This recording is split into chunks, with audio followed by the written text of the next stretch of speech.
Pembelajaran bagi sekolah kebangsaan Belatik Papar kini terpaksa dilakukan di bawah kemah sementara menanti kerja-kerja pembinaan bangunan sementara siap dibina. Yang berikutan, sekolah berkenaan diisytihar oleh Jabatan Kerja Raya kini tidak selamat untuk diduduki. Tinjauan RTM bersama Jabatan Pendidikan Negeri dan Wakil Rakyat Bungawan Datuk Muhammad Haji Alamin mendapati struktur bangunan yang dibina sejak tahun 1959 ini mengalami hakisan akibat serangan anai-anai.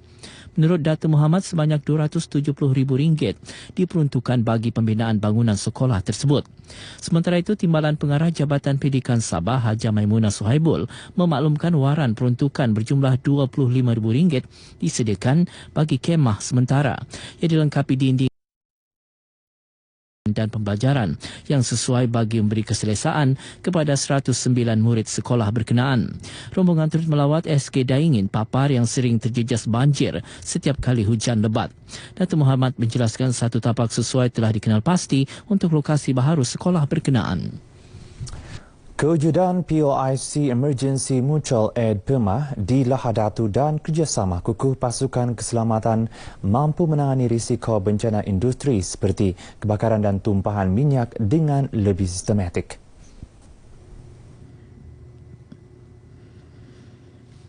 Menurut pengerusi POIC, Datuk Nasrun Datuk Mansur, PIMA juga diwujudkan hasil kesedaran para pelabur terhadap aspek keselamatan industri berkenaan.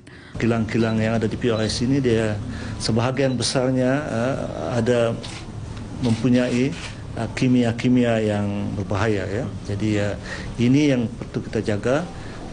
Sedangkan sebenarnya kita biasa di Lahad Datu ini, daerah Lahad Datu hanya mencegah kebakaran ya. Kebakaran yang biasa, tetapi kebakaran di kilang-kilang ini sebetulnya dia lebih susah, lebih berat, lebih rumit ya untuk dikawal tanpa alat-alat yang ada, tanpa kemudahan-kemudahan dan juga pengetahuan, pengalaman yang ada, saya rasa sukar untuk dibendung. Beliau menyatakan demikian pada majlis perasmian PIMA yang disempurnakan Pembantu Menteri Pembangunan Perindustrian Datuk Bolkiah Ismail di Lahad Datu. Pewujudan PIMA di Lahad Datu merupakan yang pertama di Malaysia. Datuk Nasrun berharap ia akan menjadi contoh kepada taman industri lain di seluruh negara dalam menanam budaya keselamatan di tempat kerja. Seramai 12 pelabur yang berada di bawah naungan POIC terlibat sebagai ahli PIMA. Perkembangan kes pencerobohan Lahad Datu 2013. Tertuduh memberitahu Mahkamah Tinggi Kota Kinabalu bahawa Sultan Mudzul Lail Tan Kiram tidak pernah menuntut negeri Sabah sebagai hak Kesultanan Sulu. Tertuduh Tani Lahad Dani berkata walaupun beliau dilantik sebagai Panglima di Tanjung Holo oleh Sultan Mudzul Lail Tan Kiram, namun beliau tidak mengetahui mengenai tuntutan tersebut. Jelasnya, beliau dilantik sebagai Panglima hanya bertindak sebagai Ketua Kampung dan Wakil Kaum Suluk di Kampung Tanjung Holo dan tidak mempunyai kaitan dengan Royal Security Force atau Royal Suluk Force.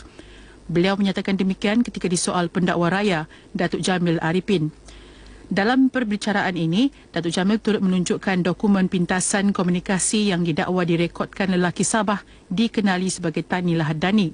Namun tertuduh menafikan dan menyatakan beliau tidak pernah memiliki telefon bimbit, malah tidak tahu mengenai perbualan tersebut. Jabatan Kesihatan Negeri Sabah JKNS menandatangani Memorandum Persefahaman MOU perkongsian pintar sistem iQuarters dengan Pejabat Setiausaha Persekutuan Sabah SUP.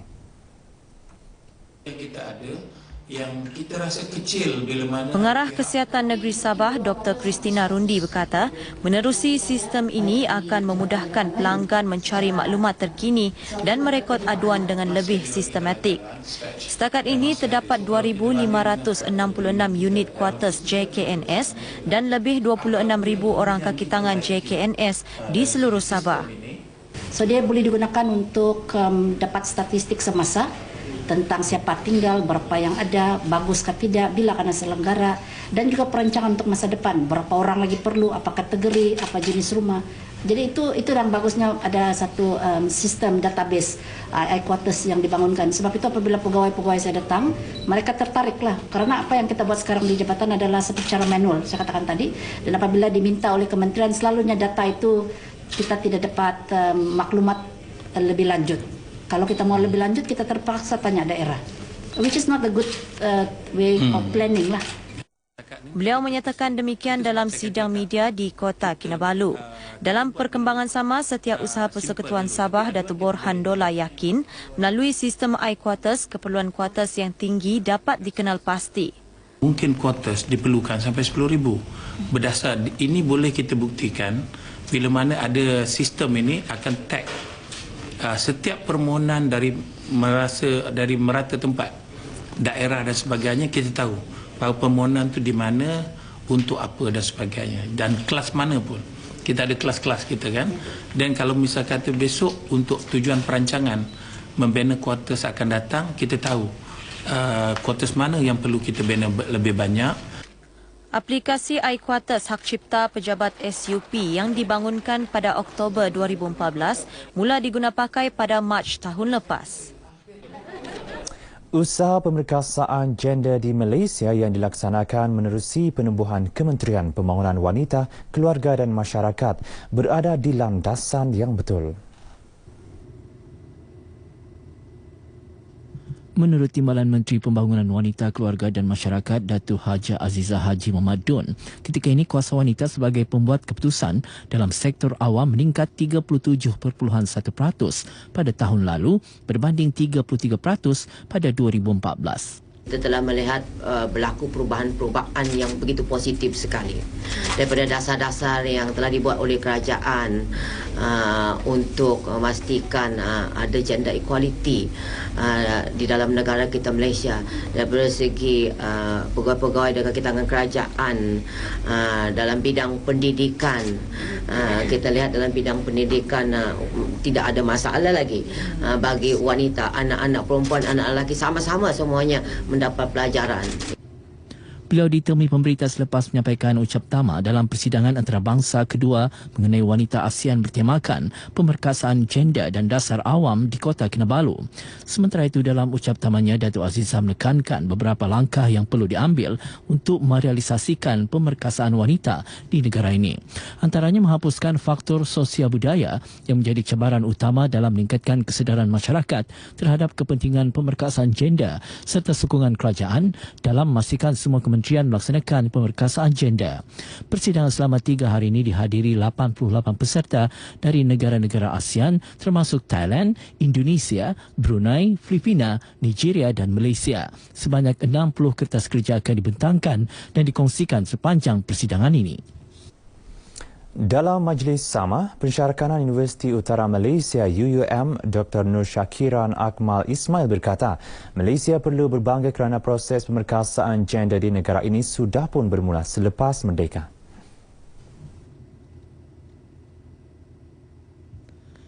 Menurut Dr. Nur Syakiran, pemerkasaan gender di Malaysia diperkenalkan pada tahun 1995 berdasarkan sejarah wakil kaum wanita mula bersuara mengenai hak-hak wanita dan sebagainya.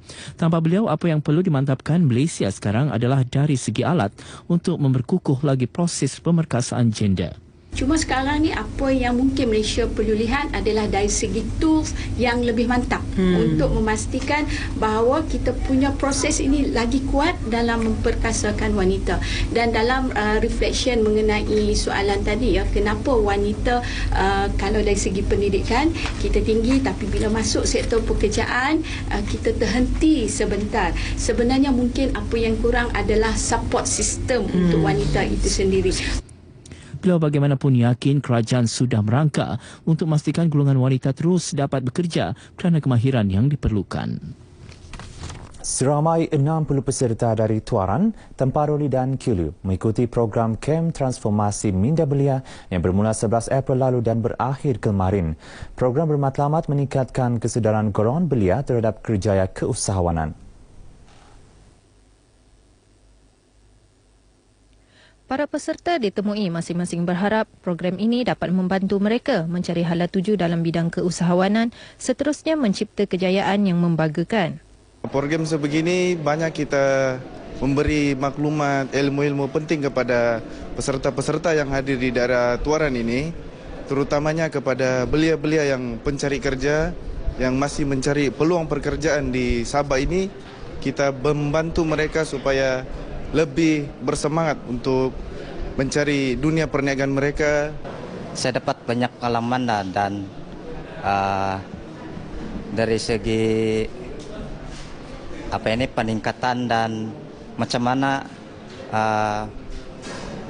menghadapi cabaran, dan dalam program ini seperti yang usaha ini yang program yang usahawan, dan macam mana menghadapi yang lebih pantas. Langkah-langkah yang kita perlu ambil sebelum kita memulakan perniagaan, dan sehinggalah kepada bagaimana cara kita menghadapi kegagalan bersemuka dengan risiko yang akan mendatang. Sementara itu, berucap merasmikan program dan perumahan, Datuk Seri Panglima Haji Hajiji Haji Nor menyarankan belia agar terus menyemai semangat gigih dalam bidang diceburi. Katanya, sebagai generasi pemimpin masa depan, belia perlu mempunyai sikap rajin berusaha dan sentiasa melakukan anjakan paradigma ke arah memajukan diri dan kerjaya masing-masing. Program 3 hari ini dianjurkan oleh Sabah Job Center, Kementerian Pembangunan Sumber dan Kemajuan Teknologi Maklumat Negeri Sabah. Pengajuran Majlis Ihtifal Ilmi amat bertepatan dalam membina kecintaan masyarakat Islam, khususnya generasi muda terhadap ajaran Islam. Pembantu Menteri kepada Ketua Menteri Datuk Haji Muhammad Arifin Haji Muhammad Arif berkata, majlis seumpama yang menyelitkan pelbagai unsur seperti kesusastraan dan muzik berupaya mendidik masyarakat Islam untuk menjadi ahli cendekawan berkebolehan yang mampu memimpin negara pada masa akan datang. Demikian ucapannya dalam pertandingan Majlis Ihtifal Ilmi Sekolah-Sekolah Menengah Agama Negeri SMAN, Jabatan Hal Ehwal Agama Islam Negeri Sabah Jahins, peringkat negeri 1435 Hijrah di Kinarut. Teks ucapan beliau disampaikan Timbalan Pengarah Jahins, Ustaz Haji Muhammad Siddiq Haji Awang Adi. Majlis 4 hari ini disertai 6 SMAN iaitu SMAN Toh Puan Hajah Rahmah Kinarut, SMAN Tambunan, Beaufort, Keningau, Papar dan SMAN Kunak. 9 acara dipertandingkan, antaranya tilawah Al-Quran, hafazan, syarahan bahasa Arab, Inggeris dan bahasa Melayu.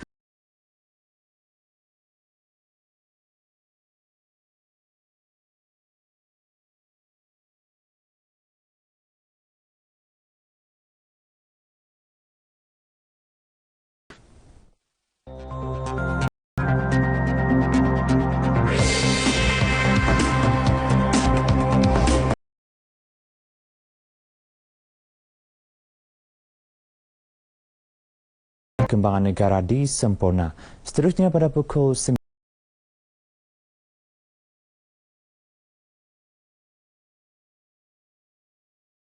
Bertempat di Dewan Undangan Negeri Sabah Likas. Paparan tadi mengakhiri bahan berita dari Sabah hari ini 14 April 2016.